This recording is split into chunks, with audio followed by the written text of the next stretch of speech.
వచ్చా, మన స్టాక్ మార్కెట్లో ఇంకా ఇన్వెస్ట్ చేయవచ్చా, ఏ సెక్టార్లో ఇన్వెస్ట్ చేయాలి చేస్తే గనక. సో ఈ విషయాల మీద మనతో మాట్లాడేందుకు శేషు గారు, అంపిరాయని శేషు గారు, తెలుగు రాష్ట్రాల్లోనే ప్రముఖ ఫండమెంటల్ అనలిస్ట్. నేనైతే ఆయన నమ్ముతాను చాలా పర్సనల్గా, వ్యక్తిగతంగా ఆయన స్టాక్ రికమెండేషన్స్ ప్రకారమే నేను కూడా తీసుకుంటాను. శేషు గారు, ఏంటి ట్రంప్ ఈ భస్మాసుర హస్తం ఏదైతే ఉందో అమెరికానైనా మొత్తం ప్రపంచం అంతటా కూడా భస్మం చేసేస్తాడా? ముందుగా నమస్తే అండి. సో ట్రంప్ నిర్ణయాలు అనేది సో ఒక్కసారి ట్రంప్ రాకముందు నుంచి కూడా మనం చూస్తున్నాము. సో ఇటువంటి నిర్ణయాలు ఊహించినవే అయితే, కాకపోతే మరీ ఇంత అగ్రెసివ్ గా వెళ్తారనేది అయితే అనుకోలేదు. బట్ ఏదేమైనప్పుడు కూడా ఇప్పుడు ఏవైతే ఈ ట్రేడ్ వార్ జరుగుతుందో, మరి ముఖ్యంగా అక్కడ యుఎస్ లో డొమెస్టిక్ గా ఇప్పుడు ఏమైపోయిందంటే, యుఎస్ పరిస్థితి ఇప్పుడుగా మొదటి నుంచి కూడా కొన్ని ఏళ్ల నుంచి కూడా ఏంటంటే, చైనా అవి మరీ ముఖ్యంగా చైనా నుంచి ఇంపోర్ట్స్ ఏవైతే ఉంటాయో, చైనా అమెరికానే కాదు, ఇప్పుడు చైనా ప్రోడక్ట్ లేని దేశం ఉండదండి. అన్ని దేశాల్లో కూడా మీరు చూస్తే చైనా ప్రొడక్ట్స్ ఉంటాయి. సో ఆ విధంగా చైనా అనేది ఈ రోజు గ్లోబల్ జీడిపిలో దగ్గర 17% కాంట్రిబ్యూట్ చేసింది. తర్వాత చాలా ఫాస్ట్ గా లాస్ట్ ఒక 20-25 ఏళ్లలో మంచి గ్రోత్ అనేది చైనా అనేది చూపించింది ప్రపంచానికి, ఎలా ముందుకు వెళ్ళాలనే ఉద్దేశం, ఎలా వెళ్ళాలని.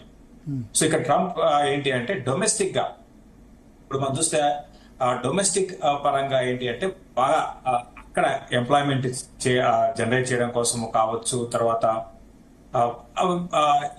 ఎకానమీ మరి ముఖ్యంగా మ్యానుఫ్యాక్చరింగ్ పరంగా అసలు యుఎస్ లో పెద్దగా మ్యానుఫ్యాక్చరింగ్ రోజు రోజుకి తగ్గిపోతూ ఉంది. సో దాన్ని దృష్టిలో పెట్టుకుని ఏంటి అంటే, ట్రంప్ ఇటువంటి నిర్ణయాలు తీసుకున్నారు. ప్లస్ కొన్ని ఎలా ఉంటాయంటే, ఫర్ ఎగ్జాంపుల్ ఈ ట్రేడ్ వార్ లోనే మనం చూసాము, చైనా మీద ఎక్కువ మనకి ఈ టారిఫ్స్ అనేది పెంచడం చూసాము.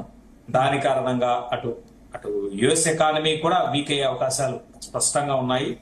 అదేవిధంగా చాలా దేశాలు, జపాన్ కావచ్చు, లేకపోతే జర్మనీ, జపాన్ కావచ్చు, తర్వాత చైనాతో పాటు అదర్ ఏషియన్ కంట్రీస్ అన్ని కూడా బాగా వీక్ అయ్యే అవకాశాలు. దాని ఇండియా విషయానికి వస్తే అండి, ఇండియా పరంగా ప్రస్తుతానికి నేను అనుకోవడము అంత నెగటివ్ గా అంత కంగారు పడాల్సిన అవసరం లేదు. ఎందుకంటే మనది ఎక్స్పోర్ట్స్ పరంగా చాలా అంటే ఎక్స్పోర్ట్స్ చాలా తక్కువ.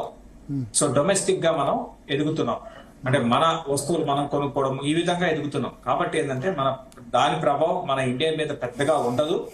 ప్లస్ ఇంకోటి ఇక్కడ మనం పాజిటివ్ గా యాంగిల్ చూడాలి అంటే, ఈ కంట్రీస్ ఏవైతే ఉన్నాయో, అంటే మరి ముఖ్యంగా చైనా లాంటి కంట్రీస్ ని కొంచెం దూరం పెట్టే ఉద్దేశంతో మన ఇండియాని దగ్గర తెచ్చుకునే అవకాశాలు బాగా ఉన్నాయి. తర్వాత ఈ చీప్ గా అంటే వాళ్ళకి కావాల్సింది ఏంటంటే వస్తువులు తక్కువగా ఇంపోర్ట్ చేసుకోవాలి, అది ఇంపార్టెంట్ అనమాట.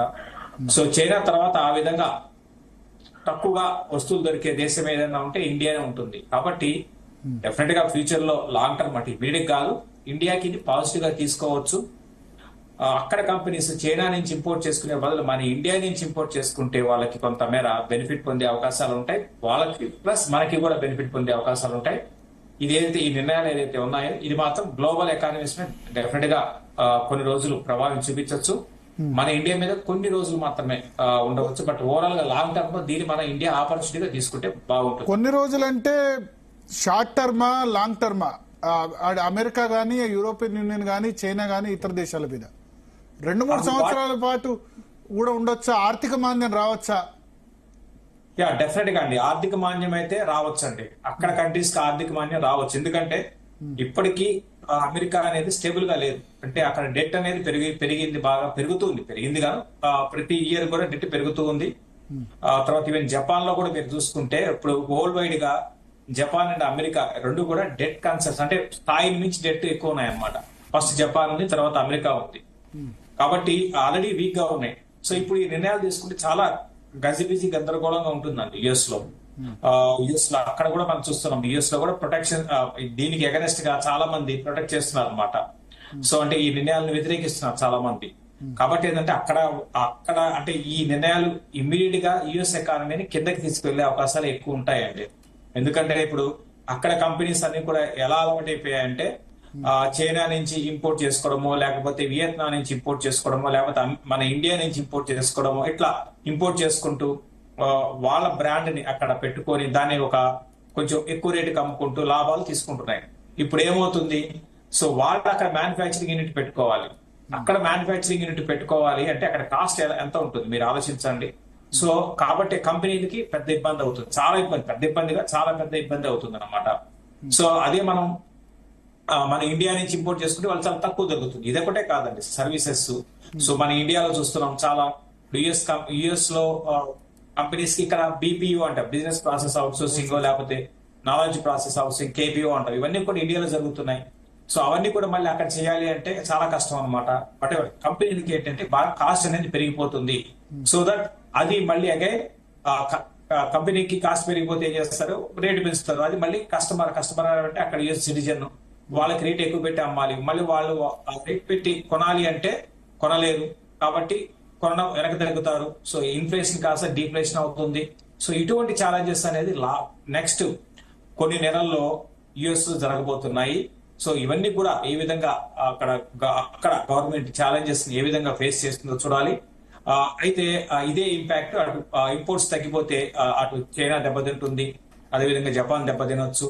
అయితే మనకి వీటన్నిటికి భిన్నంగా మనకేంటి అంటే అంత ఎక్స్పోర్ట్స్ మనకి అమెరికాకి పెద్దగా లేవు. అంటే ఓవరాల్ గా మన ఎక్స్పోర్ట్స్ చాలా తక్కువ, అమెరికాకి 25% మనం ఉన్నాం. కాబట్టి ఏదంటే ఆ 25% ఒక్కసారి జీరో కావు కదా, కొన్ని సెక్టర్లు ఇంపాక్ట్ కావచ్చు. ఫర్ ఎగ్జాంపుల్ ఐటీ లాంటి ఇంపాక్ట్ కావచ్చు. బట్ లాంగ్ రన్ లో చూసుకుంటే ఈ నెగటివ్ ని మనం పాజిటివ్ గా, ఎంతమంది కూడా చెప్పాను, పాజిటివ్ గా తీసుకునే అవకాశాలు అంటే మనకు ఉన్నాయండి. ఎందుకు చెప్తున్నా అంటే చైనాని దూరం పెట్టే ఉద్దేశంతో మన ఇండియాకి యుఎస్ దగ్గర కావడానికి అవకాశం ఉంటుంది. వాళ్ళ మీద కూడా టారిఫ్ చేశారు, వాళ్ళ మీద 34% అయితే మన 26%. అవును, మనకి తక్కువ ఉన్నాయన్నమాట. అదొకటి. తర్వాత ఇంకొక మెయిన్ రీజన్ కూడా ఏంటి అంటే ఇండియా అనేది చాలా ఎకానమీ ఎక్స్పాండ్ అవుతుంది. ఎకానమీ ఎక్స్పాండ్ అవుతున్నప్పుడు అటు యుఎస్ అనేది మనం ఇండియా మీద చాలా బిజినెస్ చేసుకునే అవకాశాలు ఎక్కువ ఉంటాయి. అంటే వాళ్ళ ఇంపోర్ట్స్ కూడా మనం తీసుకుంటున్నాం కదా. కాబట్టి మన ఈ రోజు మనం చూడండి, మన ఇండియాలో ఉన్న కంపెనీస్ అంటే మనం ల్యాప్టాప్ లో మైక్రోసాఫ్ట్ వేసుకుంటాం, కంప్యూటర్ కొన్నాంటే డెల్ కొంటాం. ఇవన్నీ ఎక్కడివి? అమెరికన్ కంపెనీసే కదా. అమెజాన్ ఎవరిది? అమెరికనే కదా. సో కాబట్టి ఏంటంటే మనం ఫేస్బుక్ ని మనం ఎవరు వాడుతున్నారు? మనమే వాడుతున్నాం కదా. సో కాబట్టి ఏంటంటే మనం అమెరికాని కూడా మనం బాగా అమెరికా మనతో బాగా బిజినెస్ చేస్తుంది. కాబట్టి వాళ్ళ బిజినెస్ ని పెంచుకోవాలన్నా, సో వాళ్ళు స్ట్రెంత్ డొమెస్టిక్ గా కాకపోయినా కూడా కొంచెం ఇంపోర్ట్ చేసుకుని వాళ్ళు స్ట్రెంత్ కావాలన్నా, అక్కడ కంపెనీ స్ట్రెంత్ కావాలన్నా, సో మనతో వాళ్ళు అంత దూరం అయితే చేసుకోరు. ఫ్యూచర్ లో కొంచెం మనకి ఇంకా కొంచెం వెసులుబాటు కల్పించే అవకాశాలు